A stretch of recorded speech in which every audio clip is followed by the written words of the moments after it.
여러분 갖고 있는 교재 82쪽입니다. 82쪽에 과세 표준이 나와 있죠. 밖에가 춥고 아내가 훈훈하고 그러면 또 어려운 이론 배우고 그러면 잠이 올 수밖에 없죠. 그렇죠? 근데 잠은 언제 자는 거다? 아무 때나 자는 거예요? 밤에 자는 거예요. 힘도 내고. 그 다음에 옷을 너무 따뜻하게 입어도 졸음이 오는 거고. 그러니까 자, 기지개도 한번 피고 우리 막내들도 힘 좀 내고. 아이고, 둘이 똑같이 피곤한 모양이야. 그냥 지금 영화 본다 이런 생각해. 영화 본다. 내가 영화 배우고 그렇다 하면은 이러진 않을 거예요. 그죠? 자, 그럼 과세 표준이다 그러면 먼저 공식을 하나 우리가 배운 게 있었죠. 공식이 뭐냐? 과세 표준 곱하기 세율 그러면 산출세액이 나옵니다. 공식. 그러면 취득세가 계산될 때 과세 표준을 어떤 금액으로 해야 되느냐? 이게 시험 문제가 되는 거죠. 그럼 간단한 거야. 요거는 여러 개가 있습니다만은 우리가 1, 2월 달에는 과세 표준 중에서 제일 중요한 거, 세율 중에서 중요한 것만 일부 하고 나머지는 3월 달에 이렇게 나눠서 해드릴게. 분량이 많으니까. 그러면 과세 표준이다 그럼 뭐냐? 취득 당시의 가액이죠. 취득 당시의 가액이 10억이더라. 그럼 요거대로 신고를 해주면은 10억이 과세 표준이 되는 것. 당연한 거죠.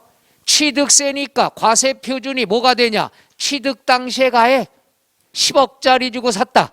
그럼 10억대로 신고서에 쓰면 끝나는 거야. 이렇게만 되면은 대한민국은 다운계약서 없는 나라, 좋은 나라가 되는 거예요. 더 이상 이런 공부할 필요도 없어. 근데 뭐가 중요한 거냐? 요건 여러분이 상식적으로 접근해야 됩니다. 오늘 귀한 거 배워요. 우리가 취득세다 그랬으면은 신고해야 돼. 며칠 이내 해야 돼요? 근데 신고를 안 했어. 신고를 안 하면 뭐가 날라와? 고지서 날라와. 꼭 안 해야 돼. 60일 이내 신고해야 돼. 안 했어. 그럼 뭐가 날라와? 고지서에 보면은 얼마의 금액을 언제까지 납부하세요? 라고 인쇄가 돼서 오죠. 그러면 상식적으로 내가 신고를 해야 신고가액으로 계산하는데 내가 신고를 안 했는데도 고지서 날라온다 이게야. 그럼 고지서에 있는 금액, 세금은 내가 계산했어 안 했어? 내가 계산 안 했어. 정부가 계산했어. 그럼 정부는 도대체 과세 표준을 어떤 금액으로 해서 계산했냐 이거야. 내가 신고 안 했는데 내 취득가액을 모르는데 어떻게 고지서의 금액을 계산했냐 이거야. 여기서 그게 문제예요. 그래서 신고를 하면은 신고가액대로 내가 신고하면 되지만 신고 안 했을 때 고지서 날라온다. 그럼 고지서는 어떤 금액으로 해서 세금 계산했냐 이거야. 그럼 정부에서는 1년에 한 번씩 전국의 땅값, 기준값이죠. 공시지가라고 그러죠. 이걸 발표하죠. 전국의 주택가격 발표하죠. 이건 뭐냐? 기준금액을 얘기해요. 기준금액이라는 건 뭐냐? 최소한 이 정도 가격으로 세금은 걷겠다 이거야. 그럼 요 기준금액을 뭐라고 얘기하느냐? 시가표준액이라 하는 거예요. 뭐라 그래? 시가표준액은 뭐냐?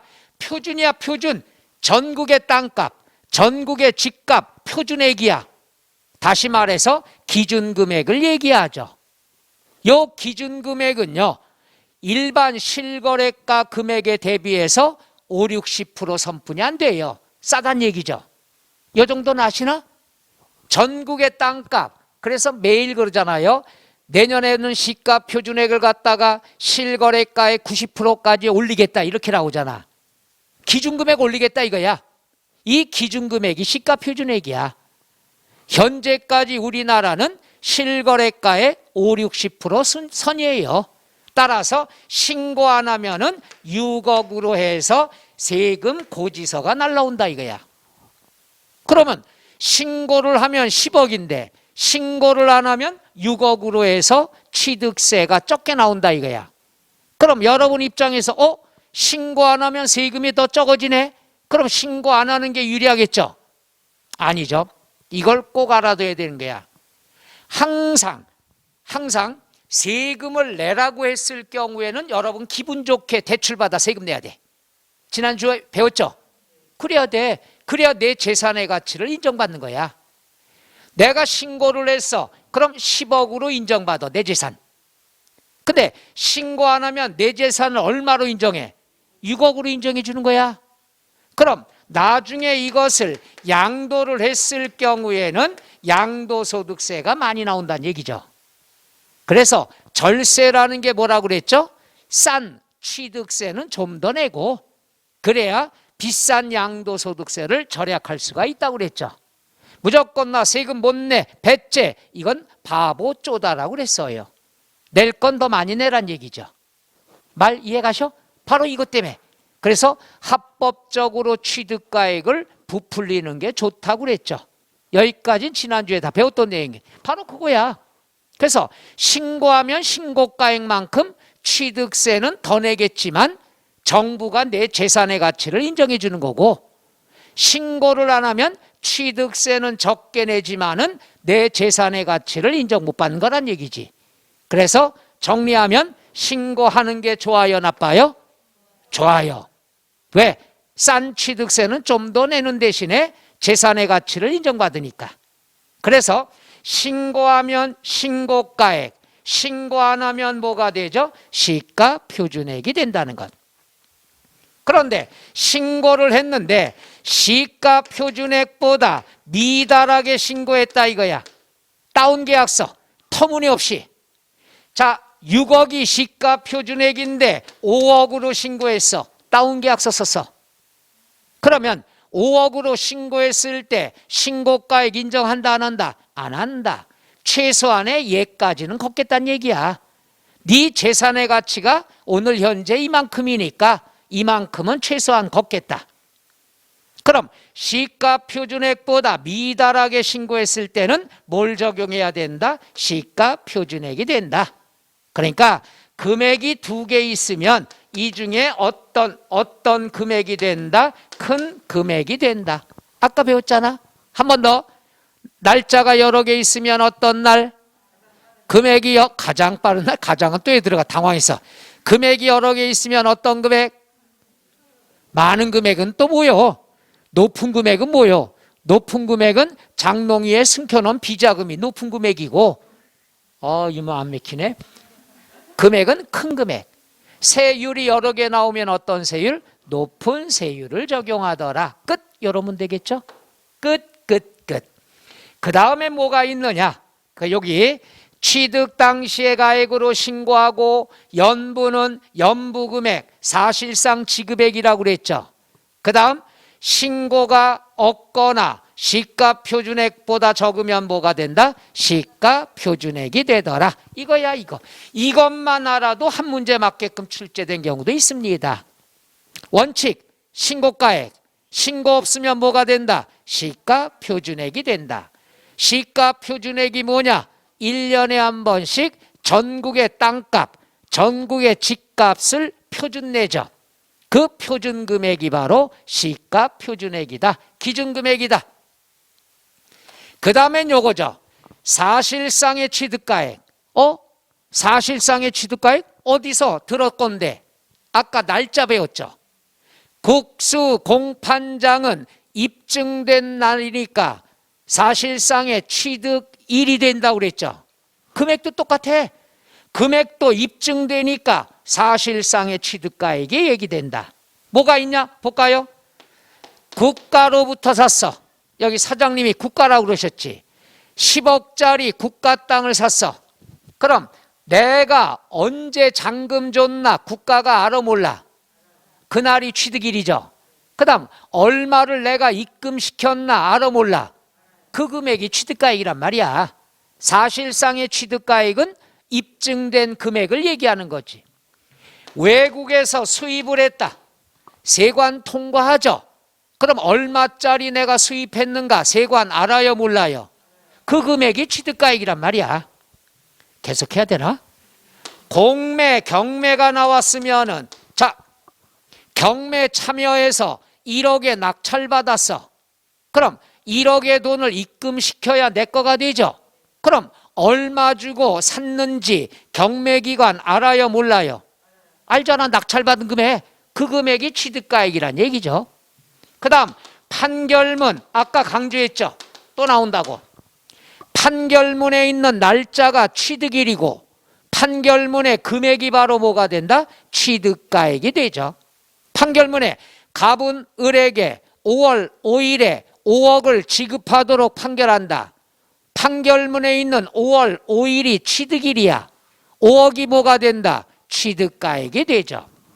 그러나 화해조서, 인락조서에 있는 금액은 인정할 수 있다 없다? 없다. 조작할 수 있으니까. 그 다음에 뭐가 있어요? 법인장부. 법인으로부터 살 때 법인은 돈이 들어와도 장부에 써야 되고 돈이 나가도 장부에 써야 되겠죠. 따라서 장부상에 써 있는 날짜가 취득일이고 장부상에 쓴 금액이 바로 뭐가 된다? 취득가액이 되는 거죠. 그래서 국, 수, 공, 판, 장은 날짜도 사실상 금액도 사실상 똑같이 공부하면 되는 거야. 근데 하나가 박쥐 같은 존재가 있어. 요거는 취득가액 할 때만 국수에 붙었어. 날짜를 물어볼 땐 계약서에 붙은 거예요. 뭐가 있냐? 법률로 검증이 된 거. 요건 원래가 뭐냐? 부동산 거래 등 신고에 관한 법률이야. 즉 부동산 거래하면 신고해야 되는 법이야. 부동산 거래하면 당연히 신고해야죠. 신고서에 내가 작성하잖아. 금액도 내가 써야죠. 입증되잖아. 얼마짜리인지. 따라서 법률에 의해서 검증이 된 금액은 법률에 의한 거는 사실상 취득가액이 된다. 그래서 법률에 관한 것은 날짜를 물어볼 때는 계약서로 들어가고 박쥐야 박쥐. 취득가액을 계산할 때는 국수에 붙는 거예요. 그래서 우리가 날짜를 물어볼 때는 5개만 해당이 돼. 국, 수, 공, 판, 장. 금액을 물어봤을 땐 6개야. 국, 수, 공, 판, 장, 법률 6개가 있다는 것. 그래서 여기 나왔죠. 사실상의 취득가액은 국가, 수입, 공매, 경매, 판결문, 법인장부, 부동산 거래, 신고 등에 의한 법률.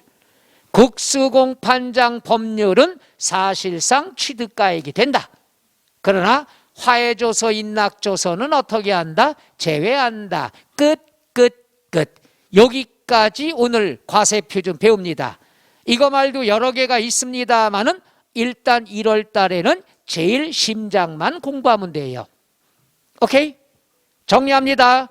제일 먼저 과세표준은 취득 당시의 가액대로 신고하면 돼. 신고 안 하면 뭘 적용을 한다? 시가표준액. 하나 얘기할게요. 고지서 날라오면은 그 금액은 다 시가표준액으로 계산한 금액이야. 왜? 내가 모르니까. 내가 얼마에 샀는지 정부가 모르잖아. 그러니까 표준금액으로 계산한다는 얘기예요. 신고하면 신고가액, 신고 안 하면 시가표준액 적용합니다. 자, 82쪽에 나왔습니다. 과세표준 보면은 일반적인 과세표준은 밑줄 치세요. 첫째 줄. 취득세 과세표준은 취득 당시의 가액이다. 다만 연부는 연부금액인데 연부금액은 계약서는 인정한다 안 한다? 안 한다. 뭐가 된다? 사실상 지급되는 금액을 말한다. 82쪽에 네모 1번 일반적 과세표준의 첫째 줄 끝에 괄호죠. 매회 사실상 지급되는 금액을 말한다. 그 옆에 나와 있는 건 한 번 출제가 됐는데 아주 우리를 바보로 알아. 뭐라고 써 있냐? 어디 갔어요? 뭐라고 써 있냐 그러면 요거예요. 요거. 계약 보증금이 나와 있어요. 우리가 보면은 뭐예요? 계약서 쓸 때 계약금 주죠. 계약금이라는 건 매매대금, 취득가액 중에 일부를 미리 주는 게 계약금이죠. 그래 안 그래? 그럼 계약금은 취득가액에 포함한다, 제외된다? 포함되잖아. 매매대금을 미리 주는 거니까. 오케이? 그래서 계약금은 지급액에 어떻게 한다? 취득가액에 포함한다는 얘기야. 근데 교재대로 시험에 출제가 됐어요. 뭐라고 나오냐? 앞에 봐. 취득금액에 포함되는 이렇게 나왔잖아. 이해가요? 뭔 말인가 이해가? 모르는데 미치겠어. 항상 계약금은 뭐예요? 취득가액의 일부를 미리 주는 게 계약금이잖아. 그럼 계약금은 취득금액에 포함된다, 제외된다? 그래서 앞에 나왔어. 취득금액에 포함되는 계약보증금 나왔잖아. 이걸로 끝내면 되는데 뒤에 또 말 잔소리가 나왔죠. 뭐라고 나왔어? 뭐라고 나왔어? 계약보증금 뒤에? 아니, 더워. 너무 말을 빨리 했나? 앞에 취득금액에 포함되는 계약보증금 이렇게 나왔잖아. 그럼 계약금은 취득금액에 포함돼, 제외돼? 포함된다고 앞에 주어졌잖아. 왜 겁을 먹어? 근데 또 뒤에 또 포함한다 이렇게 나왔단 말이야. 그러니까 어떤 분은 똑같은 말이 두 번 나오니까 더 헷갈린다 이거지. 이게 시험에 한 번 나온 지문이야. 그냥 우리가 이걸 간단히 공부하면 이렇게 하면 되잖아. 계약보증금은 취득금액에 포함한다. 끝. 이렇게 나오면 되잖아. 이걸 여러분 헷갈리게 한다고 앞에도 취득금액에 포함되는 이렇게 써놓고 뒤에도 포함한다 이렇게 두 번 나왔으니까 혹시나 문제 풀다가 이게 뭔 소리인가 또 이해 못한 사람이 있을까 봐 쓸데없는 건데 한 번 더 설명하는 거예요. 말뜻 이해 가시나? 계약보증금은 취득금액에 포함한다, 제외한다? 증도금은 취득금액에 포함한다, 제외한다? 포함하지. 잔금은 취득금액에 포함한다, 제외한다? 그래, 다 포함되는 거. 그래서 취득금액 하나를 가지고 나눠서 지급하는 거잖아. 계약금조로 일부, 증도금조로 일부, 잔금조로 일부가 되겠죠. 힘들었어. 1번 원칙 밑줄 신고한 가액. 취득 당시의 가액은 신고한 가액으로 한다. 10억에 샀어. 그럼 10억으로 신고하면 되겠죠. 다음 2번 예외 시가 표준액. 양괄호 1번 밑줄 신고 또는 신고가액 표시가 없을 때 2번 신고가액이 시가 표준액보다 적을 경우엔 뭐가 된다? 시가 표준액이 된다. 그 다음에 3번 특례는 밑줄 사실상의 취득가액 연부금액이다. 이것은 첫째 줄 보세요. 다음에 해당하는 취득인 경우에는 시가 표준액과 관계없이 사실상 취득가액을 과세 표준으로 한다. 여기 보세요. 얘네들은 서로 시가 표준액과 비교해야 되겠죠. 그래서 큰 금액이 되죠. 얘는 입증됐으니까 시가 표준액과 비교할 필요 있다 없다? 없어. 얜 죽으나 새나 얘야. 왜냐하면은 잘 봐. 우리가 수입을 했을 때는 이 시가 표준액은 우리나라 땅덩어리 안의 가격이 시가 표준액이야. 외국의 걸 수입할 때는 우리나라 땅덩어리의 금액보다 더 싸게 수입할 수도 있잖아. 이해가? 그 다음 경매 입찰을 하게 되면 유찰될 때마다 10%씩 가격이 떨어지잖아. 그럼 시가 표준액보다 싸게 낙찰받을 수도 있을 거 아니야. 그러니까 국수에 해당하는 것은 시가 표준액과 비교할 필요 있다 없다? 없다. 얘보다 낮아도 이 금액을 적용한다는 얘기죠. 자, 동그라미 치죠. 양괄호 1번에 동그라미 국가, 2번 뭐가 되죠? 수입, 3번 뭐가 되죠?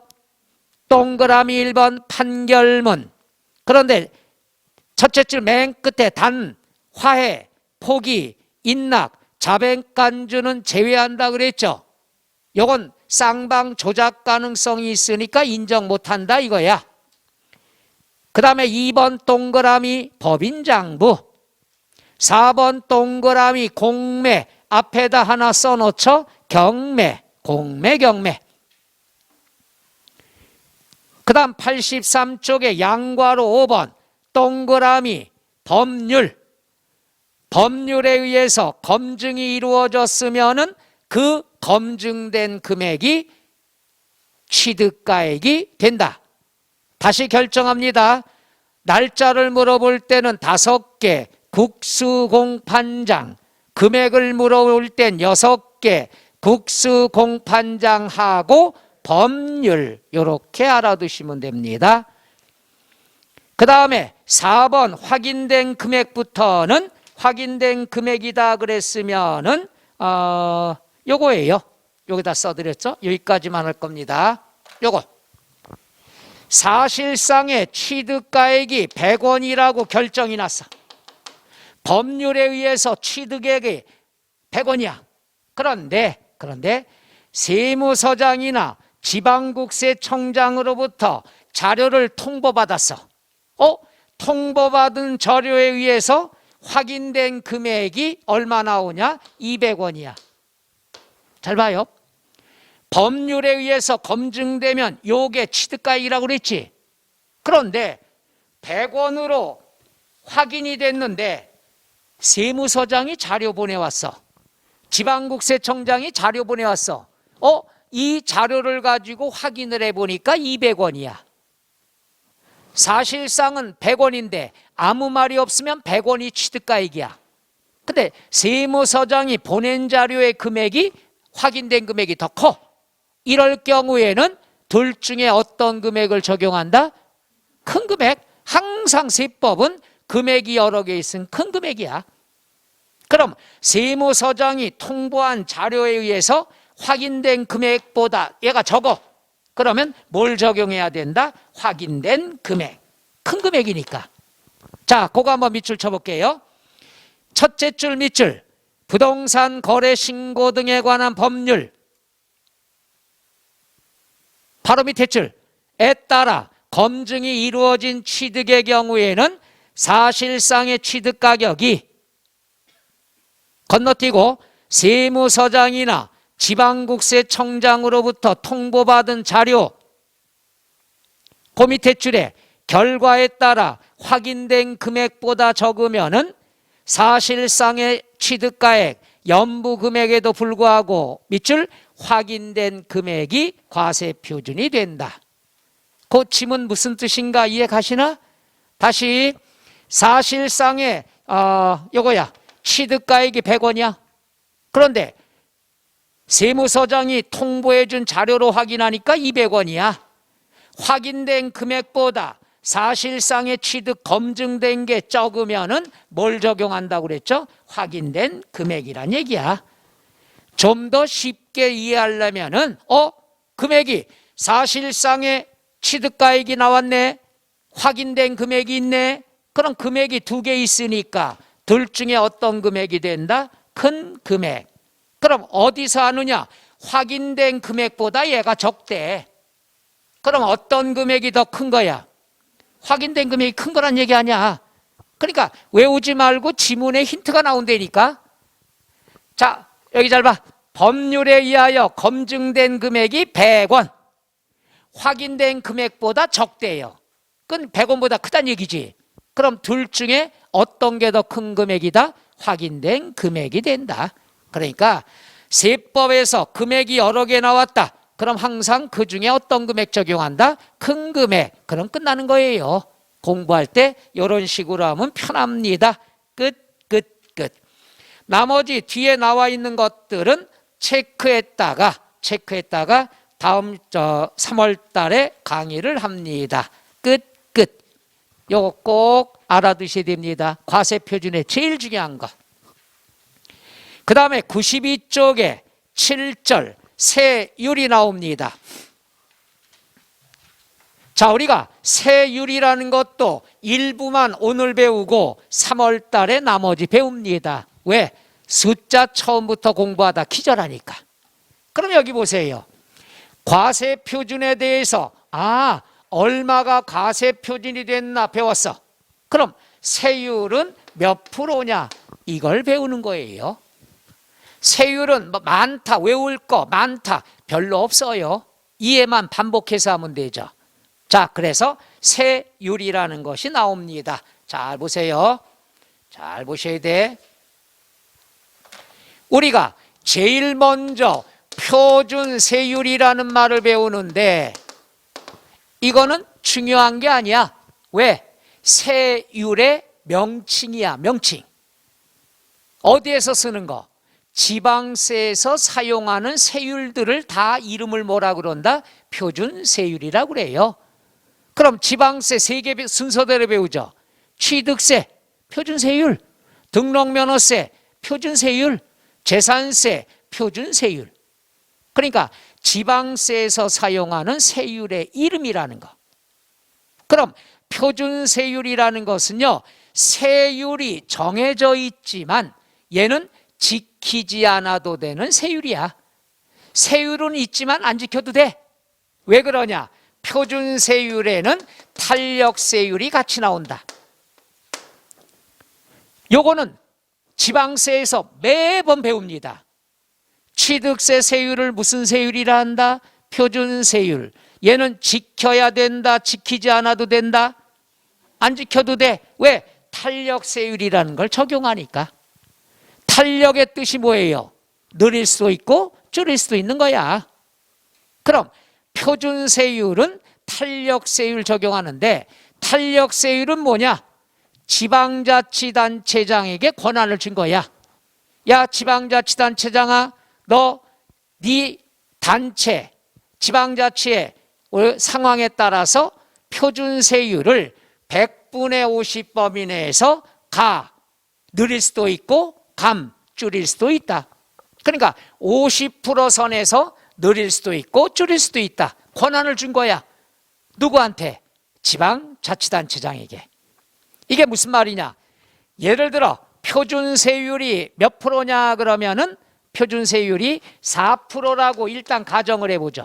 이따 배우겠지만 표준 세율이 4%면은 지방자치단체장에게 권한을 줬어. 4% 표준 세율이 4%인데 이거에 100분의 50이면은 몇 프로일까? 다시 한번 째려보면 뭐 할 건데? 째려보면 계산이 돼. 4%에 50% 2%잖아. 2%를 더해서 최고 6% 할 수 있고 여기서 2% 빼가지고 최하 2%, 이 범위 내에서 플러스 마이너스 능력을 줬단 얘기야. 그러니까 더 받든가 덜 받든가 하는 게 탄력세율이 되는 거예요. 얘는 계산 문제 없어요. 100분의 50 범위 내에서 가감할 수 있다 없다 이것만 시험 범위니까.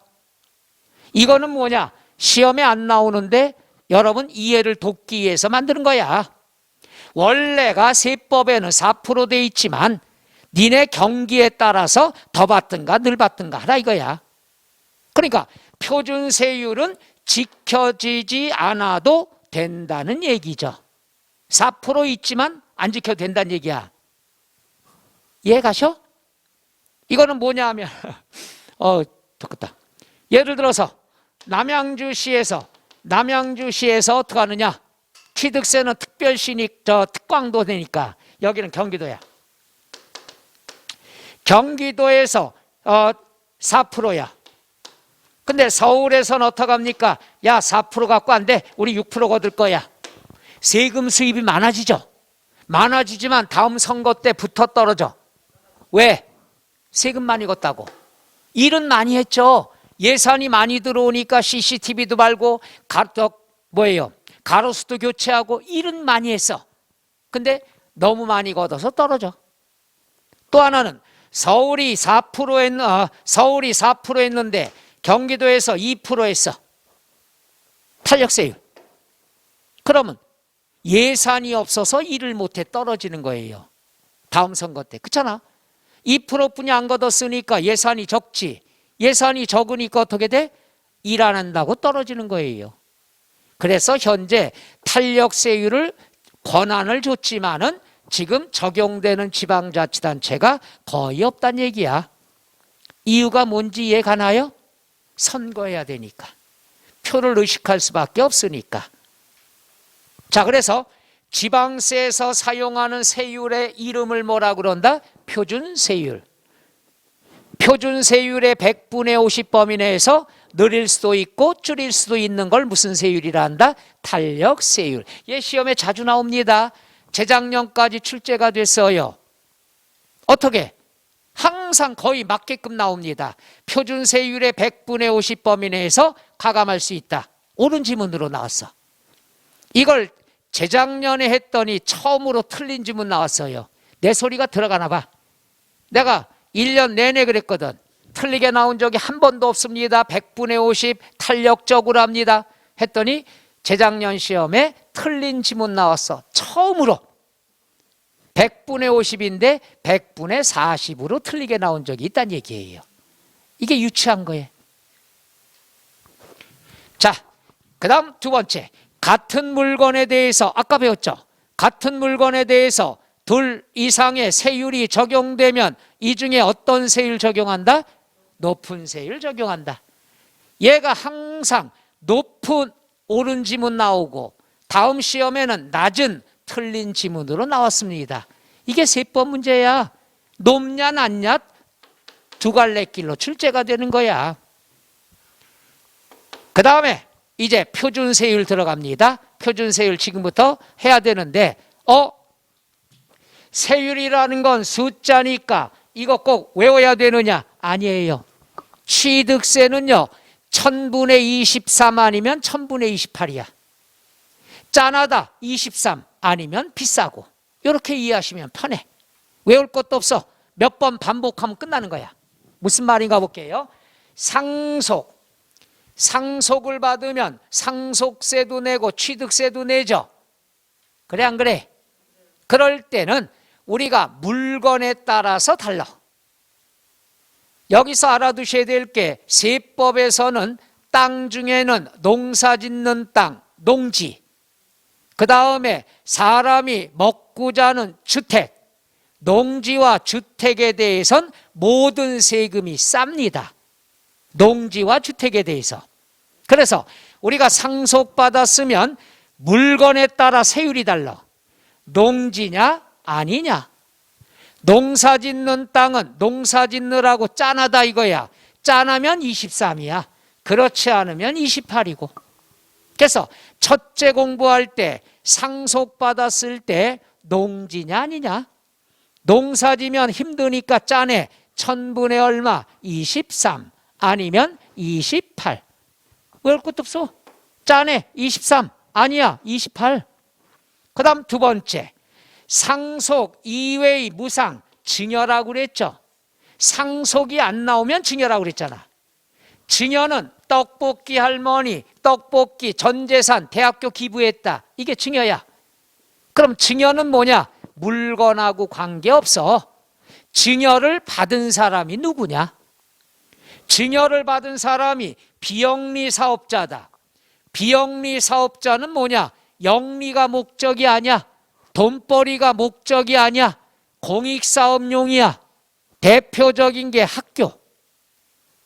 그 다음에 요즘 선거 때문에 바쁜 정당. 정당도 비영리 사업자입니다. 그 다음 학교. 그 다음에 사회복지단체.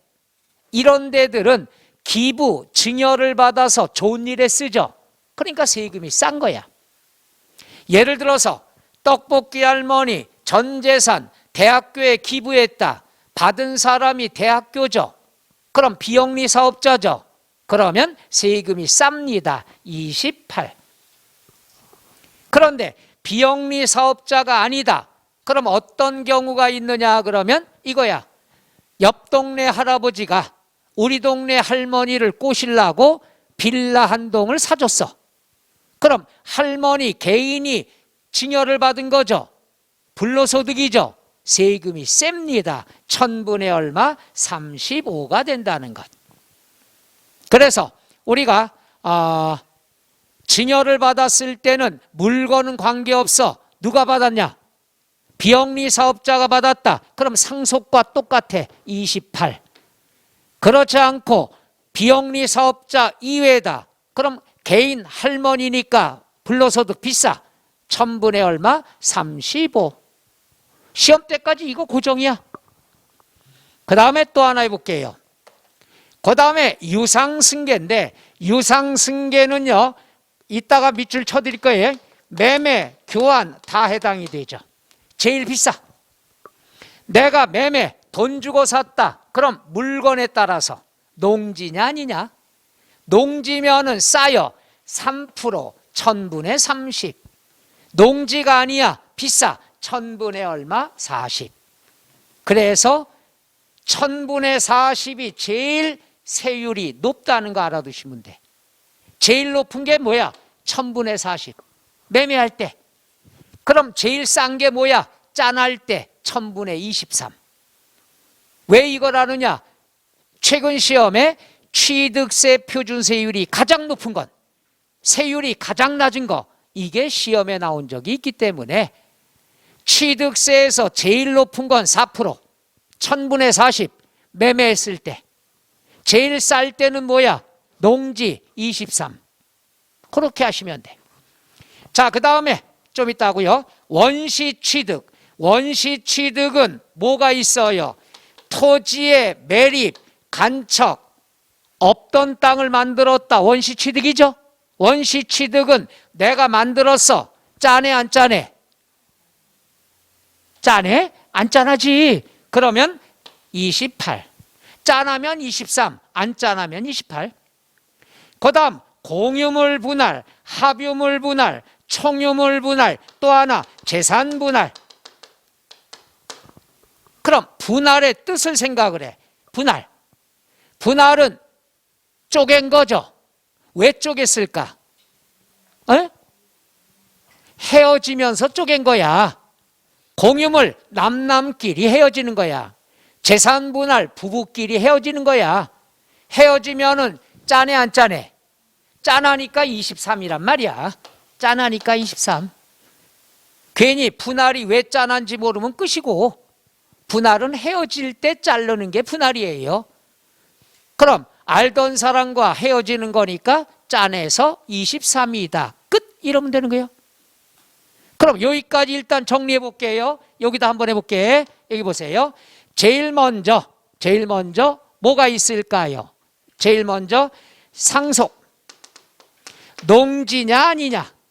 농지는 얼마? 23. 농지가 아니면 28. 요거 이해 가요? 그 다음 두 번째, 공유물 분할, 재산 분할. 분할은 헤어지니까 짜네. 얼마가 된다? 23. 순서 조금 다르게 설명하는 거예요. 그 다음에 원시취득. 내가 최초야. 내가 만들었어. 내가 만들면 짜네 안 짜네? 안 짠하면 28. 이거 연결하면 되는 거야. 짠하면 23, 아니면 28이야. 어려운 거 하나도 없어. 그 다음에 뭐가 있느냐 그러면 우리가 증여. 증여는 비영리 사업자냐 아니냐? 대학교냐 아니면 우리 동네 할머니냐? 그러면 비영리 사업자는 좋은 일 했으니까 상속과 똑같아. 할머니가 받으면 비싸. 35. 여기까지 중에 제일 비싼 세율이 뭐야? 바로 증여가 제일 비싸죠. 근데 뭐가 나오냐? 매매. 매매는 농지냐 아니냐 나와요.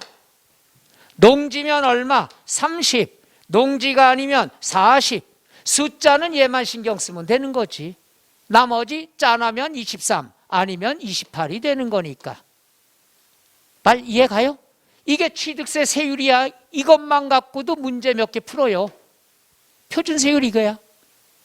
그러니까 뭐 외우고 말 것도 없어. 몇 번 끄적끄적 쓰다 보고 반복하면은 알게 돼. 그러니까 짠하면 23, 아니면 28. 그거 먼저 소화를 하면 되는 거예요. 그 다음 매매 3%, 4%, 1000분의 30, 3%, 1000분의 40, 4%. 시험에는 분수 위주로 나오니까 1000분의 30, 1000분의 40으로 알아두면 되겠죠. 오케이? 이것도 왜 그랬냐면은 원래가 어떻게 돼요? 얘들 하면은 100분율로 해야 돼. 100분에 2.3 해야 돼. 근데 몇 년 전에 이게 통일을 시켰어. 분수의 소수점 안 쓰기로. 그래서 1000분의 23이 된 거야. 말 이해 가셔? 그래서 23 아니면 28. 끝. 자, 1월 달에 이것만 알면 되는 거예요. 그 다음에 하나만 더. 주택이 나옵니다. 주택. 여기에서 주택은 다 제외가 되는 거야.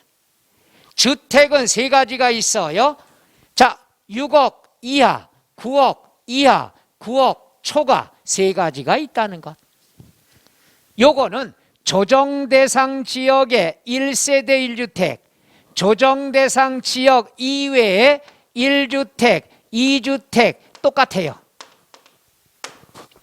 그러니까 잘 들어요. 조정대상 지역은 규제가 세지.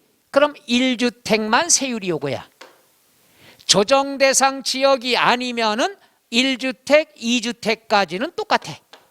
6억 이하 가격에 따라 달라진다는 얘기죠. 공부할 때 이렇게 하면 돼요. 6억 이하, 9억 이하, 9억 초과. 그럼 얘는 1000분의 10, 1%, 2%, 3%였다가 요것만 개정이 됐어요. 그러니까 공부할 때 얼마나 편하냐면 이렇게 한번 해볼까요? 어떻게 하냐?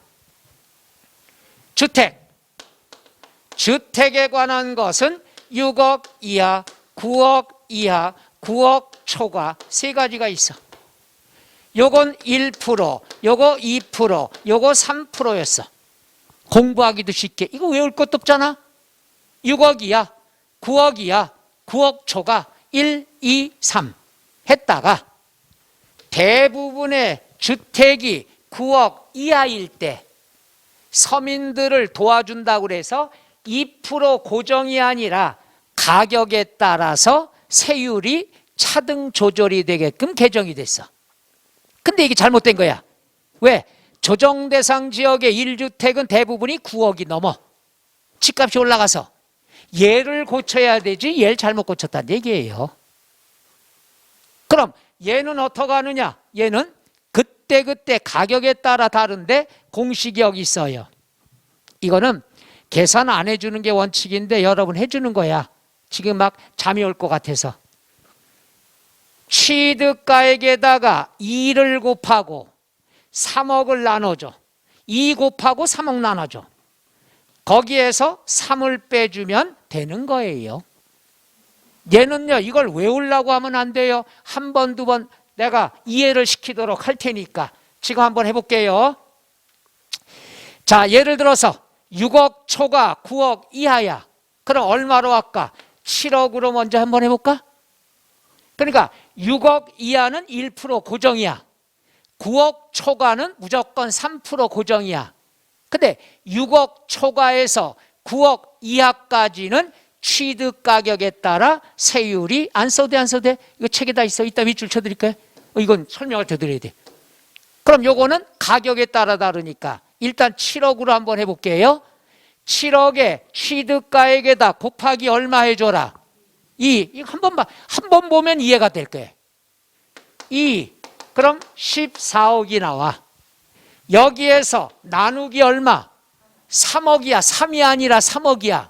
그럼 나누기 3억을 하면은 3, 4, 12, 3, 6, 18 이렇게 나와요. 4.0066. 여기에서 얼마를 빼준다고 그랬어? 3. 얼마 빼줘? 쓰지 말라니까 뭐 이렇게 자꾸 써. 고집은 손 놓고 이건 안 돼. 설명드려야 돼. 아무 쓸 때 시험에 안 나와. 그래 써봐야 시험은 없지. 3 그러면 1.666이 나와. 이걸 100분율을 하니까 1.67%가 나온다는 얘기야. 세 번째에서 반올림해 주니까 그래서 1.67%야. 이해가노? 아니야. 8억 해볼게요. 똑같아. 취득가액에다 얼마 곱해줘? 2 하면은 얼마 돼? 16억이야. 여기서 나누기 얼마를 해줘? 3억을 해줘. 그러면 3, 5, 15, 3, 3, 9 이렇게 나오겠죠. 여기에서 맞나? 됐어. 그럼 여기서 얼마 빼줘? 3을 빼주면 2.3333 나오잖아. 그럼 이걸 100분율 하면은 2.33%가 된다는 얘기지. 그러니까 우리가 그 취득가액에 따라 세율을 차등을 뒀다는 얘기야. 이게 몇 년 전 최근에 개정된 거예요. 이해가셔? 노. 그러면 7억 5천을 한번 해볼게요. 중간 7억 5천에다 2를 곱하니까 15억이 되나요? 여기서 나누기 얼마 돼? 3억 하면 5가 되나요? 여기서 3을 빼나? 그럼 얼마 남어? 그럼 2%가 되겠죠. 바로 이거야. 그전에는 무조건 2%였다가 7억 5천을 기준점을 삼았어. 7억 5천까지는 몇 프로야? 예전과 똑같이 2%야. 그럼 7억 5천보다 싸다. 그럼 2%보다 적은 거고, 7억 5천보다 높다. 8억이다. 그럼 2%보다 높은 거고. 말 이해 가실래나? 그러니까 과거에는 무조건 요거는 2%였다가 지금은 7억 5천을 기준으로 해서 얘가 2%고 얘보다 싸면은 2%보다 낮고 얘보다 비싸면 2%보다 높다는 얘기죠. 그래서 중간이 7억 5천이 되는 거예요. 다시 정리하면은요, 6억 이하, 9억 이하, 9억 초과, 6억 이하 1%, 2%, 3%였다가 2%가 취득가액에 따라 달라졌다는 얘기예요. 그때 다르다는 거. 또 한번 해볼까? 9억 하나만 더 할게.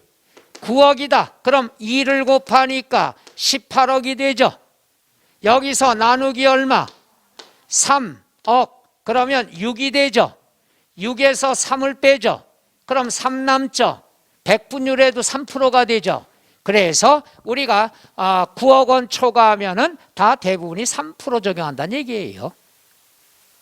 그럼 만약에 6억을 계산하면 1% 나오겠죠. 그래, 마지막으로 해봅시다.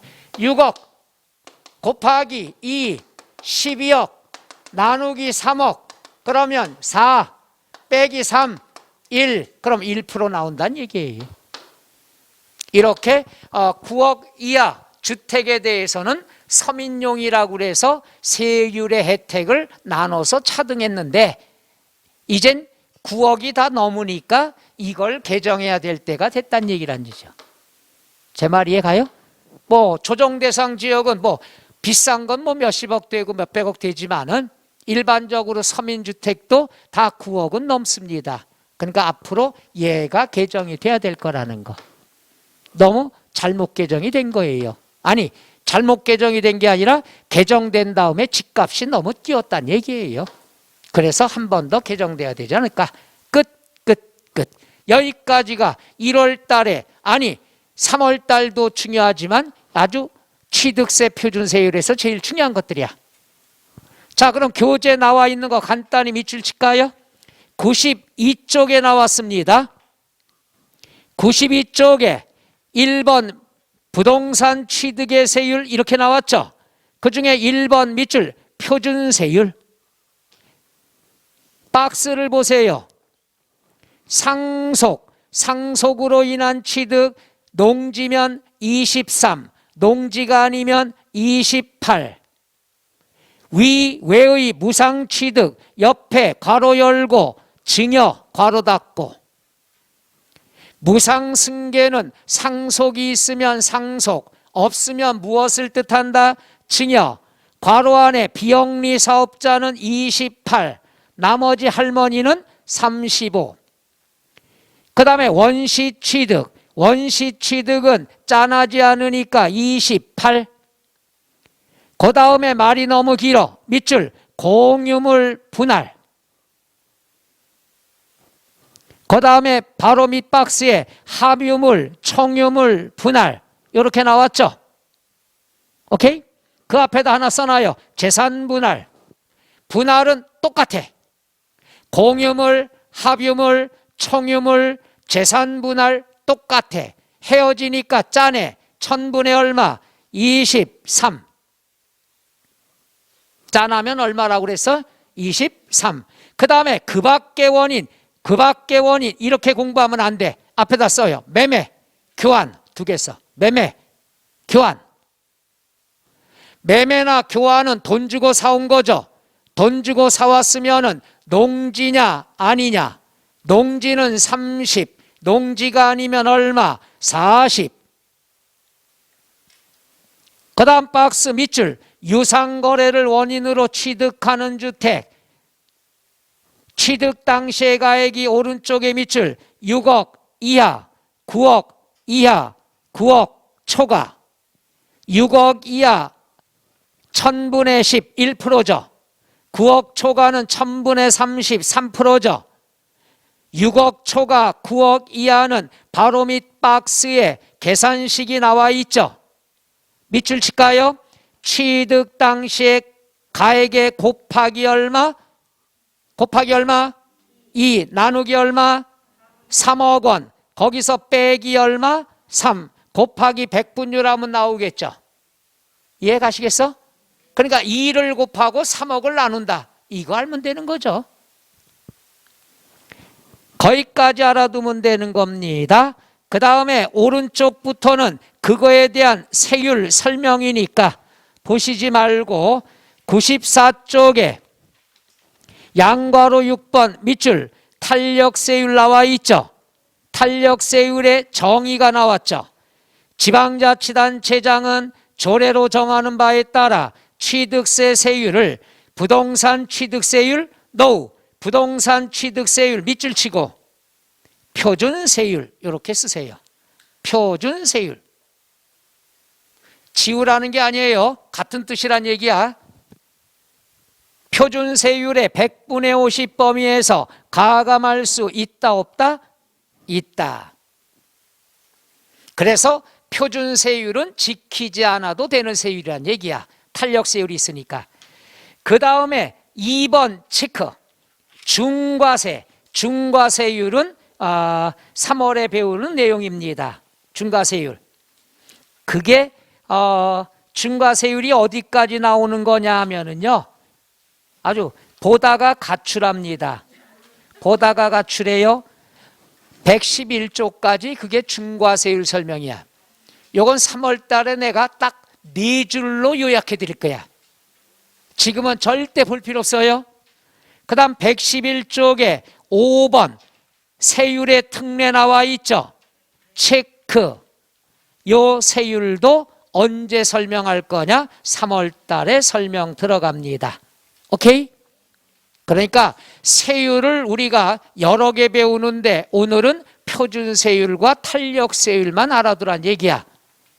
23 아니면 1000분의 28 위주로 공부하면 돼. 짠하면 23 아니면 28. 그 다음에 지금 외워도 되겠다. 매매하면 농지냐 아니냐. 농지는 얼마? 30. 농지가 아니면 그거 알면 되는 거예요. 분할 헤어지니까 짠해. 얼마? 23. 원시취득 내가 만들었어.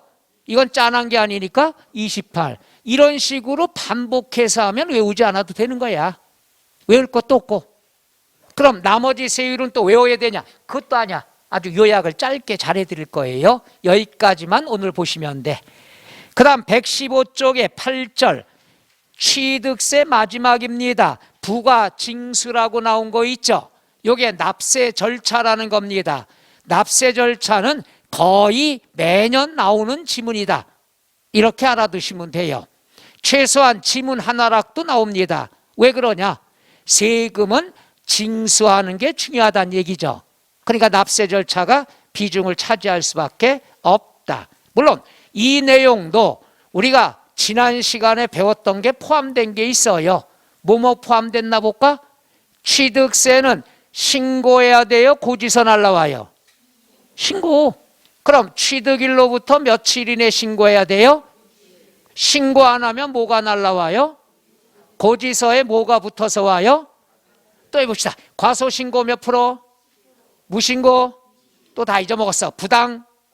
납부는 매일매일부터 10만 분의 얼마?